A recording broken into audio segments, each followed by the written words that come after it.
మీ ఘనమైన శ్రేష్టమైన నామానికి మా హృదయపూర్వకమైన వందనాలు, స్తుతులు, స్తోత్రాలు చెల్లిస్తున్నాం. ఈ దినం మాతో మాట్లాడండి, మీ చిత్తాన్ని తెలియజేయండి, మీ ఉద్దేశాలు తెలియజేయండి. ఈ నెట్వర్క్ ఇష్యూస్ దేవా మీ స్వాధీనంలో ఉంచుకోండి. ఏ ఆటంకం లేకుండా సహాయం చేయండి. వాతావరణం మాకు అనుకూలంగా మార్చమని వేడుకుంటున్నాం. దేవ ప్రశాంతమైన వాతావరణంలో మేము వాక్యం విని మేలు పొందుటకు సహాయం దయచేయమని మహిమ, ఘనత, ప్రభావం మీకు చెల్లిస్తూ యేసుక్రీస్తు నామములో అడిగి వేడుకొనుచు ప్రార్థిస్తున్నాను మా ప్రియ పరలోకపు తండ్రి.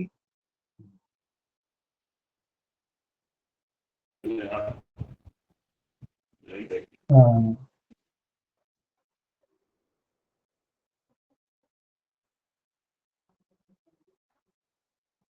దేవునికి స్తోత్రం. క్రీస్తునందు ప్రియమైనటువంటి దేవుని బిడ్డలారా, బెరియా క్రిస్టియన్ అసెంబ్లీ విశ్వాసులకు మా హృదయపూర్వకమైన వందన వచనాలు తెలియజేస్తున్నాం. ఈ రాత్రి దేవుని వాక్యాన్ని విందాం. దేవ సేవకులు అప్పన్న గారు జర్నీలో ఉన్నారు అని విన్నాం. అందుకోసం దీనిని మనం నడిపించవలసిన అవసరం వచ్చింది. వారి ప్రయాణం కోసం, వారి పని కోసం ఆ ప్రార్థన చేద్దాం. ఈ దిన వాక్యం కోసం చాలా చిన్న క్లుప్త సందేశం, చిన్న వాక్యం. అపోస్తుల కార్యముల గ్రంథం 4వ అధ్యాయము మొదటి 4 వచనాలు చదువుకుందాం. అపోస్తలుల కార్యముల గ్రంథం 4వ అధ్యాయము మొదటి 4 వచనాలు మనం చదువుకుందాం. వారు ప్రజలతో మాట్లాడుచూ ఉండగా యాజకులను, దేవాలయపు అధిపతియు, సద్దూకయ్యులను వారు ప్రజలకు బోధించుటయు, యేసును బట్టి మృతులలో నుండి పునరుత్థానము కలుగునని ప్రకటించుటయు చూచి కలవరపడి వారి మీదకి వచ్చి వారిని బలత్కారముగా పట్టుకొని సాయంకాలమైనందున మరునాటి వరకు వారిని కావలిలో ఉంచిరి. వాక్యము వినిన వారిలో అనేకులు నమ్మిరి. వారిలో పురుషుల సంఖ్య ఇంచుమించు 5,000 మంది. ప్రియులరా, ఈ సాయంకాల వేళలో ఈ 4 వచనాలలో నుండి మనం వాక్యాన్ని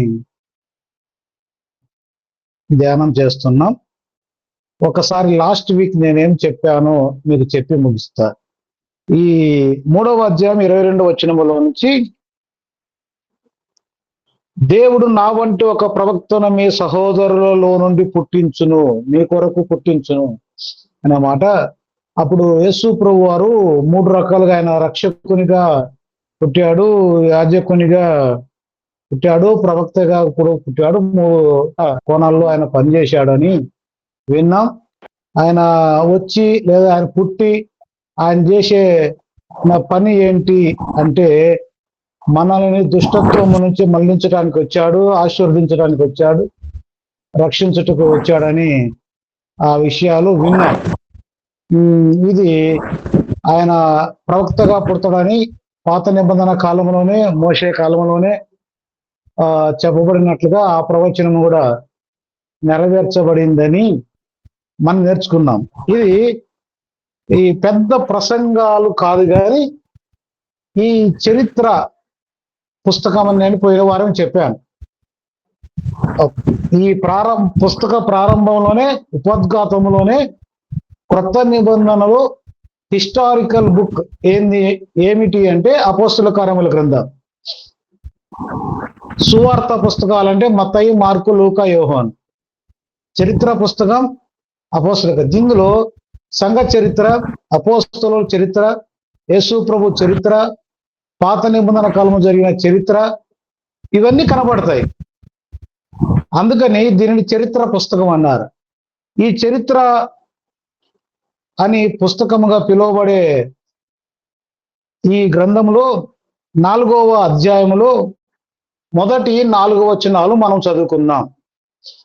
ఇందులో ఈ 4 వచనాల్లో చరిత్ర కనబడదు, కానీ వాస్తవం కనబడుతుంది. చరిత్ర కాదు, ఇది వాస్తవం.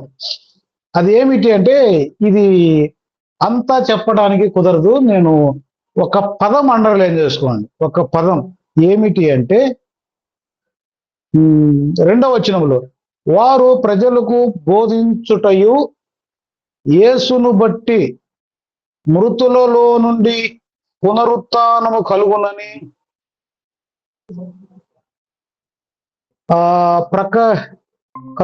ప్రకటించుటయు చూచి కలవరపడి వారి మీదకి వచ్చి. ఇందులో ఒక ప్రాముఖ్యమైన పదం పునరుత్థానము అనే పదం పట్టుకోండి సార్. పునరుత్థానము అనే పదం ఈ అధ్యాయానికి చాలా ప్రాముఖ్యమైన వచనము. అది ప్రాముఖ్యమైన పదము కూడా ఏమిటంటే పునరుత్థానము అనే పదం ప్రాముఖ్యమైనది. పునరుత్థానం అంటే పునర్ ప్లస్ ఉత్థానము, తిరిగి లేపబడుట లేదా తిరిగి లేచుట అని దాని అర్థం. పునరుత్థానము అంటే తిరిగి లేచుట, తిరిగి లేపబడుట అనే అర్థాలు దానికి వస్తాయి. ఇక్కడ ఈ పేతురు ప్రసంగం అని పిలుస్తారు. ఈ 10వ అధ్యాయం వరకు పేతురు చరిత్ర ఉంటుంది, లేదా పేతురు పని, లేదా పేతురు మినిస్ట్రీ, పేతురు పరిచర్య. నేను ఇట్లా చెప్పాను ప్రారంభంలో, పీటర్ మినిస్ట్రీ అని చెప్పాను. మినిస్ట్రీస్ అని కూడా చెప్పవచ్చు. 2వ అధ్యాయం 36వ వచనంలో సువార్త ప్రకటిస్తాడు. మీరు శిలువ వేసిన ఈ యేసునే దేవుడు ప్రభువుగాను క్రీస్తుగాను నియమించెను అని సువార్త ప్రకటించాడు. క్రీస్తుని గురించిన సువార్త. 31వ వచనములో క్రీస్తు పాతాళములో విడువబడలేదు, కావాలంటూ వచ్చి చూడండి, క్రీస్తు పాతాళములో విడిచిపెట్టబడలేదు, ఆయన శరీరం కుళ్ళిపోలేదు, ఆయన తిరిగి లేచాడు. దావీదు సమాధి అట్లాగే ఉంది, దావీదు శవం కుళ్ళిపోయింది, దావీదు ఎముకలు అక్కడ ఉన్నాయి సమాధిలో, కానీ యేసు ప్రభు సమాధి ఖాళీగా ఉంది, వచ్చి చూడండి అని చెప్తే ఆ మాట విని అనేక మంది ప్రభువుని నమ్ముకున్నారు. 37వ వచనంలో వారు ఈ మాట విని హృదయంలో నొచ్చుకొని ఇప్పుడు మేము ఏం చేయాలి అంటే, అప్పుడు వారు మీరు మారు మనసు పొందండి, బాప్తిస్మం పొందండి అని చెప్తే వారు వెంటనే పేతురు ప్రసంగానికి ఆకర్షితులై పేతురు వాక్యం విని పేతురు బోధకు లోబడి వారు మారు మనసు పొంది బాప్తిస్మం పొంది పాపక్షమాపణ పొందినట్లుగా మనం చూడగలం. వారు ఆ విధంగా చేసి సంఘములో చేర్చబడ్డారు. ఆ విధంగా 2వ అధ్యాయంలో సువార్త ప్రకటిస్తారు. 3వ అధ్యాయంలో నజరేయుడైన యేసుక్రీస్తు నామములో లెగు అని ఒక కుంటి వాణ్ణి బాగు చేస్తారు. పేతురు యోహోనులు బాగు చేస్తారు 3వ అధ్యాయంలో. తర్వాత 3వ అధ్యాయంలోనే ఇక 11వ వచనము నుండి చివరి వచనం వరకు అక్కడ కూడా సువార్త ప్రకటిస్తారు యేసు ప్రభు గురించి. ఇప్పుడు 4వ అధ్యాయము మొదటి 4 వచనాలు మనం చదువుకున్నాం. అందులో ఒక మాట మీద మనము కాన్సన్ట్రేషన్ చేస్తున్నాం. అదేమిటంటే పునరుత్థానము. వారు పునరుత్థానము గురించి ప్రకటించారు, లేదా పునరుత్థానుడైన యేసుక్రీస్తును ప్రకటించారు. పునరుత్థానుడైన యేసుక్రీస్తును వారు ప్రకటించారు. ప్రకటిస్తే చాలా మందికి ఉన్న అభ్యంతరం ఏమి అంటే యేసుక్రీస్తుని గురించి ప్రకటిస్తే కొంతమంది వింటారు, మంచిదే అంటారు, సంతోషిస్తారు, ఆనందిస్తారు. ఇక్కడ వచ్చిన అభ్యంతరం, ఇక్కడ వచ్చిన సమస్య ఏంటంటే యేసుక్రీస్తు చనిపోయి పాతిపెట్టబడి తిరిగి లేచాడు.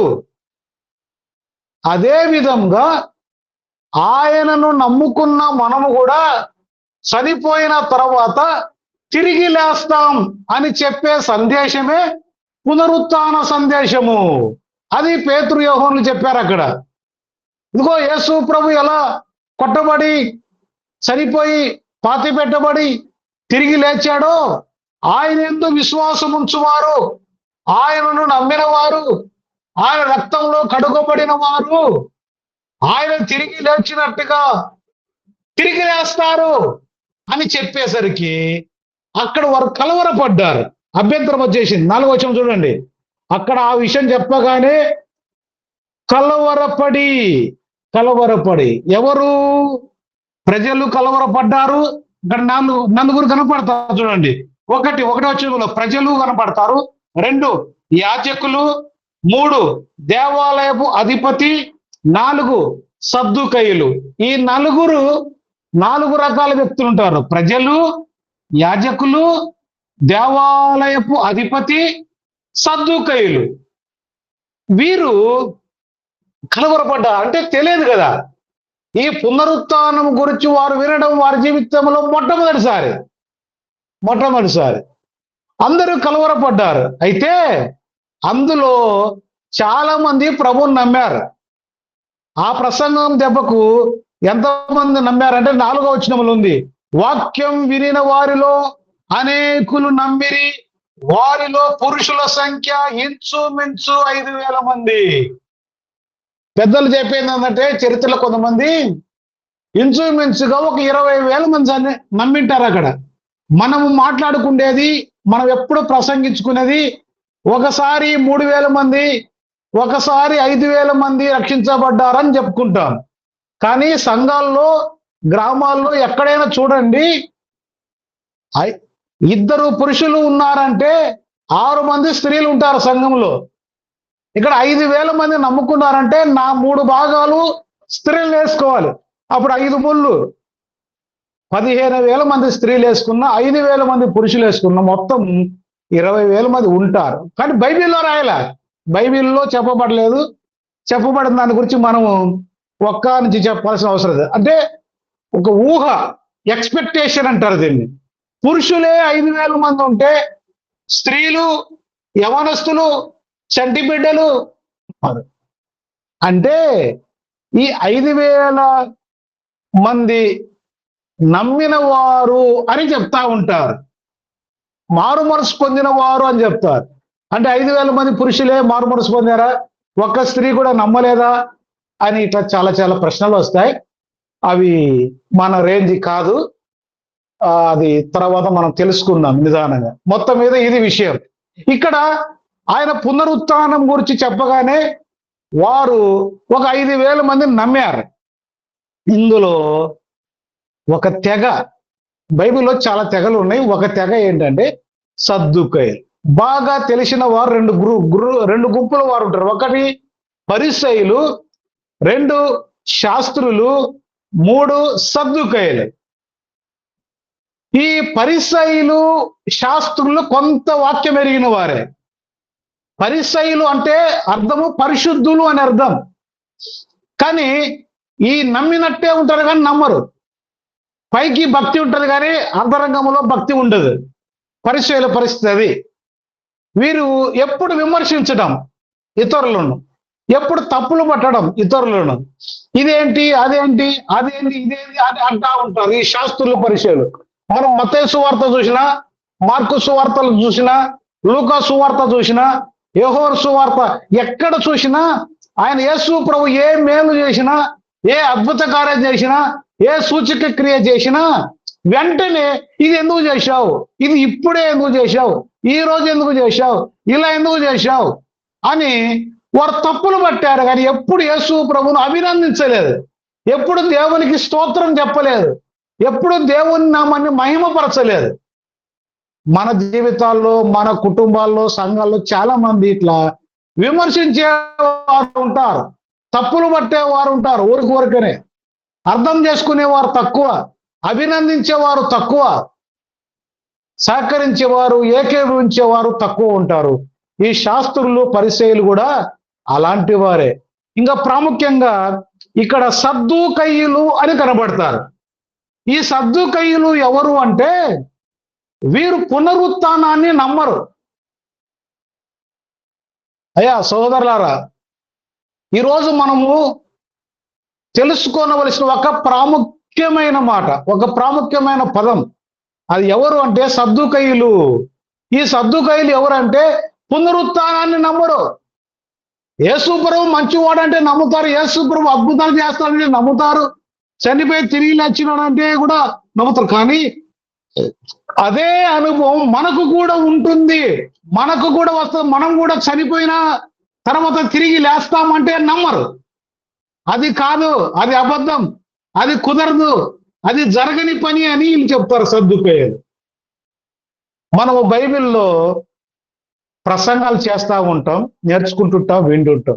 కానీ తెలుసుకోవలసినవి చాలా ఉన్నాయి.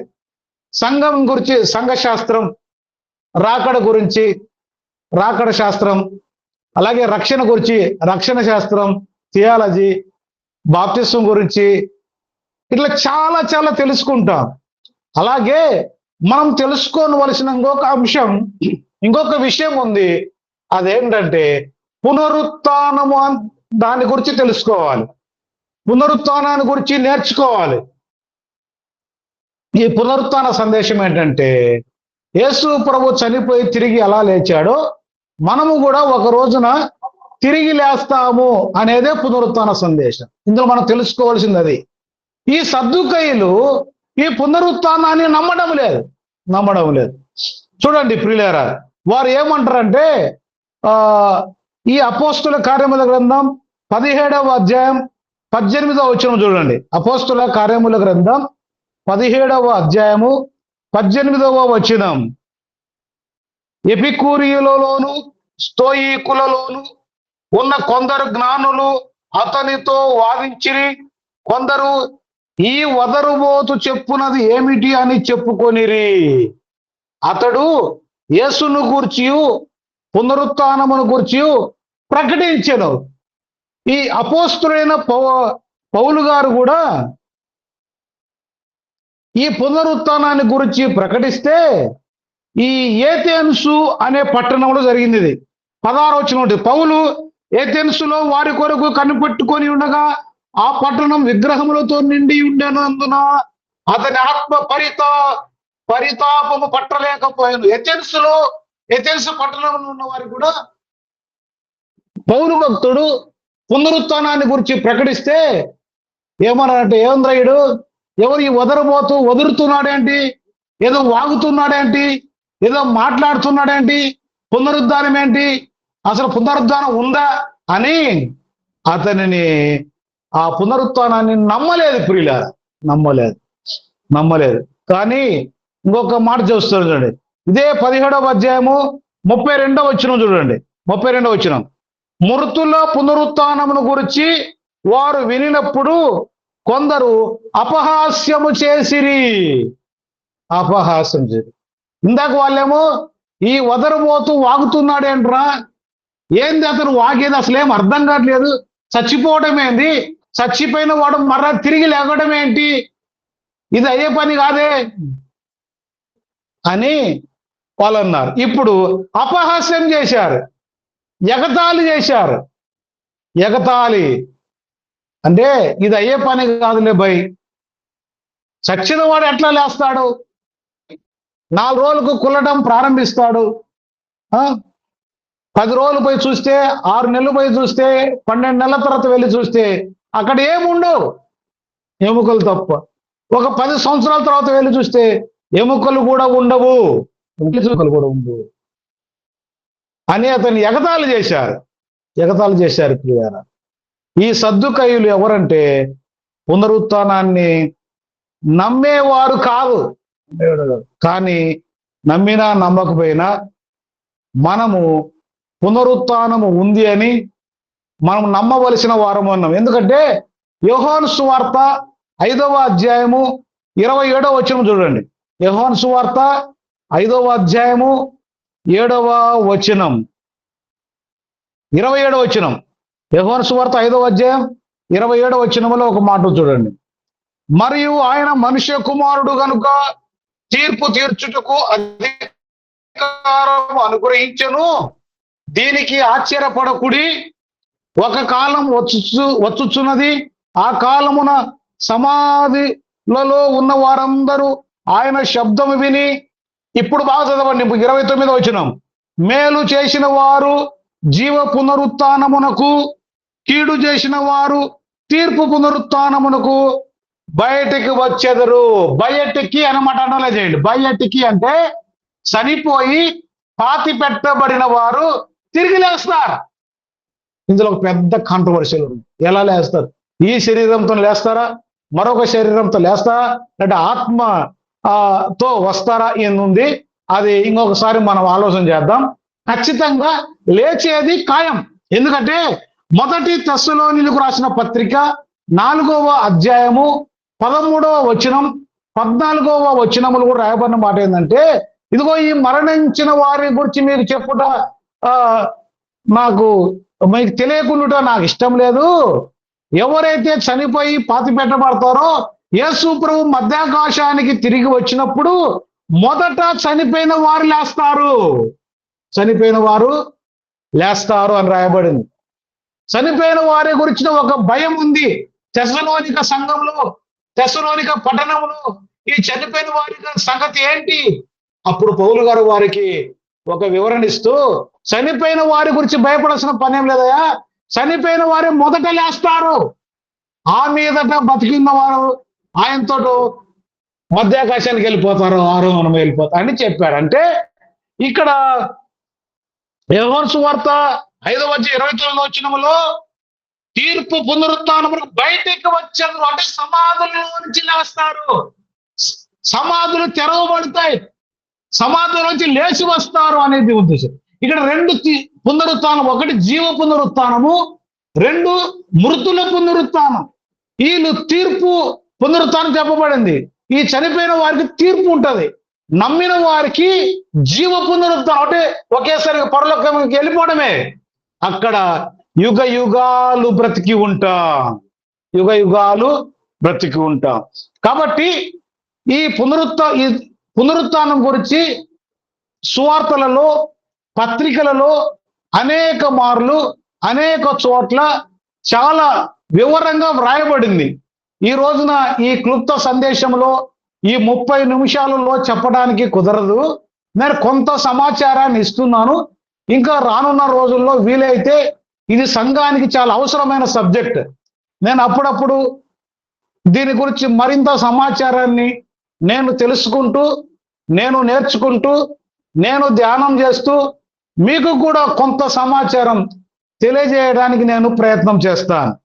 ఈ రాత్రి ఈ సాయంకాల వేళలో పునరుత్థానం అనేది ఉంది అని మనం నమ్మాలి. ఇదిగో ఎందుకంటే ఇదిగో యేసు ప్రభు చనిపోయి పాతి పెట్టబడి ఆయన తిరిగి లేచాడు. ఆయన లేచినట్లుగానే మనము కూడా లేస్తాం. ఎట్లా అంటే రోమాపత్రిక 8వ అధ్యాయం 11వ వచనం చూడండి. రోమాపత్రిక 8వ అధ్యాయము 11వ వచనంలో ఒక మాట ఉంటది. రోమాపత్రిక 8వ అధ్యాయం 11వ వచనంలో ఈ విధంగా ఉంది. కాబట్టి సహోదరులారా, 11 మృతులలో నుండి యేసు లేపిన వాని ఆత్మ మీలో నివసించిన ఎడల, మృతులలో నుండి క్రీస్తు యేసును లేపిన వాడు చావునకు లోనైన మీ శరీరములను కూడా మీలో నివసించుచున్న తన ఆత్మ ద్వారా జీవింపచేయును, బ్రతికింపచేయని మన శరీరాన్ని కూడా మన ఆత్మ ఆయన బ్రతికింపజేస్తాడు, లేపుతాడు. ఇంకా అర్థం కావాలంటే 1వ కొరింథీ పత్రిక 15వ అధ్యాయము 12వ వచనం నుంచి చూద్దాం. 1వ కొరింథీ పత్రిక 15వ అధ్యాయము 12వ వచనం నుండి 20వ వచనం వరకున్న విషయాలు మనం చూస్తే, చూడండి 15వ వచనములో 15:15లో దేవుడు క్రీస్తును లేపెను. దేవుడు క్రీస్తును లేపను. తర్వాత మృతులు లేపని ఎడల దేవుడు ఆయన లేపలేదు కనుక మేము దేవుని విషయమై అబద్ధ సాక్షులుగా పడుచున్నాము. ఇక్కడ 16వ వచనములో మృతులు లేపబడని ఎడల క్రీస్తు కూడా లేపబడలేదు. చూడండి 20వ వచనములో ఇప్పుడైతే నిద్రించిన వారిలో ప్రథమ ఫలముగా క్రీస్తు మృతులలో నుండి లేపబడి ఉన్నాడు. 12వ వచనములో కూడా క్రీస్తు మృతులలో నుండి లేపబడి ఉన్నాడు. ఆయన లేచినట్లుగా మనము కూడా తిరిగి లేస్తాం. చూడండి 23వ వచనం అండర్లైన్ చేసుకోండి. 23వ వచనం రాయబడింది, ప్రతి వాడును తన వరుసలోనే బ్రతికింపబడెను, ప్రథమ ఫలము క్రీస్తు.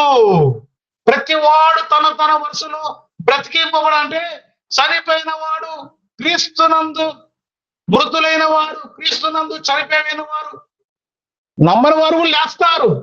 కానీ నమ్మని వారికి ఒక చోటు, నమ్మిన వారికి ఒక చోటు. జీవ పునరుత్థానం, తీర్పు పునరుత్థానం అనేది మన కోసం దాచి ఉంచాడు యేసు ప్రభువారు, అట్టి పెట్టాడు ప్రియులారా. కాబట్టి ఈ రాత్రి ఈ చిన్న క్లుప్త సందేశంలో నేను మీకు ఇచ్చిన వివరణ అర్థమైందో లేదో నాకు తెలియదు. ఒక మాట ఖచ్చితంగా తెలుసుకోవలసింది, ఖచ్చితంగా నమ్మవలసింది ఏంటంటే పునరుత్థానం అనేది ఉంది. యేసు ప్రభు చనిపోయి తిరిగి ఎట్లా లేచాడో మనం కూడా అలాగే తిరిగి లేస్తామని మనం నమ్మాలి. అదే విషయాన్ని మన కుటుంబాలకు నేర్పించాలి, మన సంఘాలకు నేర్పించాలి. మనము ప్రపంచానికి ఇదే మాట చెప్పాలి.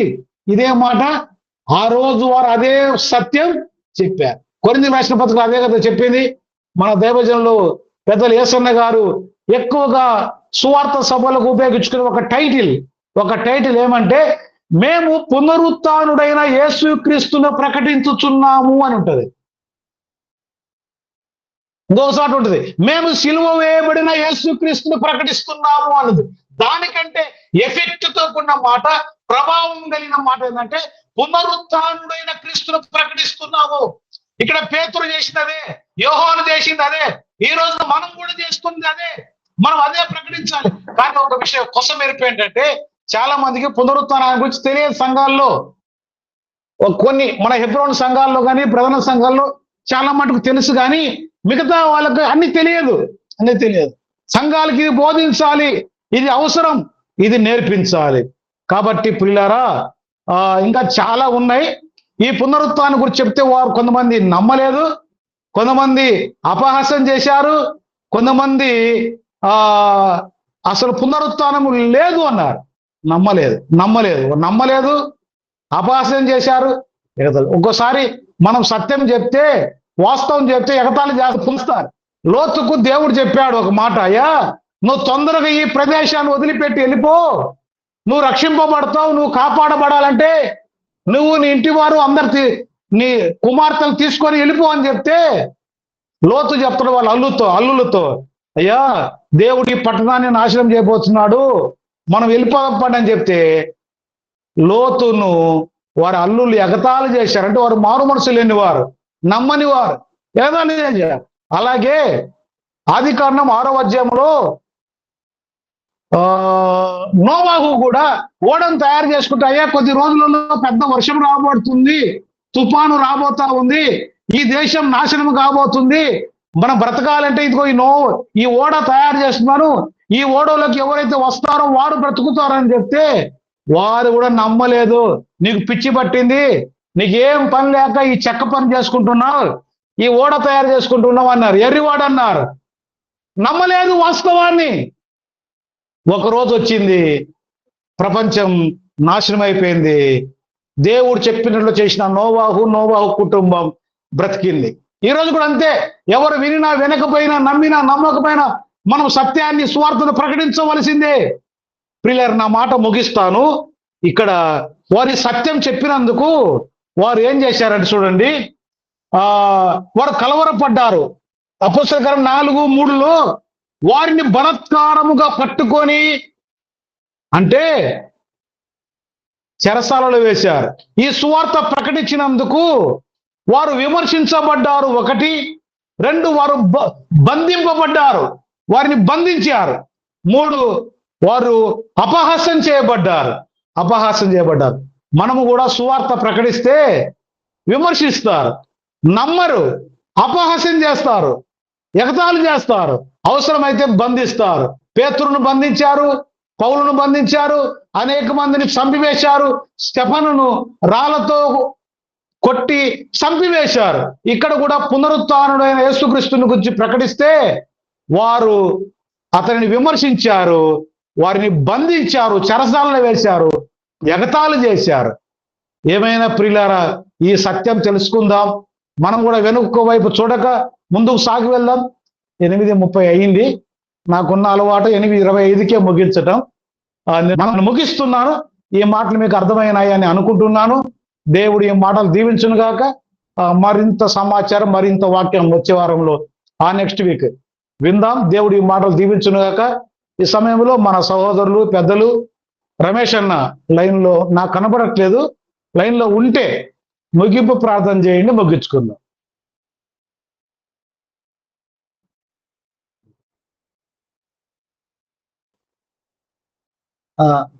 లేకపోతే నేనే చేస్తాను.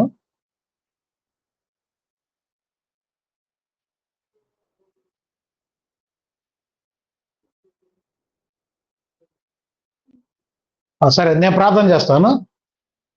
ప్రేమ స్వరూపుడు అయిన మా ప్రియ పరలోకపు తండ్రి, మీ ఘనమైన శ్రేష్టమైన నామానికి మా హృదయపూర్వకమైన వందనములు, స్తుతులు, స్తోత్రాలు చెల్లిస్తున్నాం. నీవు పునరుత్థానుడు అని, పునరుత్థానం అనే పదాన్ని గురించి మేము విన్నాం. మీరు ఎలా చనిపోయి తిరిగి లేచారో మేము కూడా నీ యందు తిరిగి లేస్తామనే వాస్తవాన్ని మేము ఈ రాత్రి తెలుసుకున్నాం. సద్దుకాయులు అది నమ్మలేదు, కొద్దిమంది నమ్మారు. నమ్మిన వారు 5,000 మంది పురుషులు ఉన్నారని విన్నాం. అలాగే మేము కూడా నమ్మి ఇతరులకు కూడా వారు ఎలా ప్రకటించారో మీ పునరుత్థానం గురించి మేము కూడా ప్రకటించే వారిగా ఉండడానికి సహాయం చేయండి. సంఘానికి బోధించి సంఘానికి నేర్పించడానికి సహాయం చేయండి. చేరువచ్చిన బిడ్డలందరూ దీవించండి, ఆశీర్వదించండి. ఈ రోజుతో వేసవి సెలవులు పూర్తి చేయబడుతున్నాయి. రేపటి నుంచి స్కూల్స్ ప్రారంభించబడబోతున్నాయి. స్కూల్ పిల్లలకు మంచిగా వెళ్ళి చదువుకొని మంచి భవిష్యత్తు వారికి అనుగ్రహించమని వేడుకుంటున్నాం. వారి ప్రయాణాల్లో తోడుగా ఉండండి దేవా. ఫీజులు కట్టుకునే విషయాల్లో, చదువుకునే విషయాల్లో, అన్ని విషయాలు మీ కృప అనుగ్రహించమని బెరయా సంఘాన్ని మీ చేతులకు అప్పచెప్తూ మహిమ, ఘనత, ప్రభావం మీకే చెల్లిస్తూ యేసుక్రీస్తు నామములో అడిగి వేడుకొనుచు ప్రార్థిస్తున్నాను మా ప్రియ పరలోకపు తండ్రి. ఆమేన్. Over to happy brother.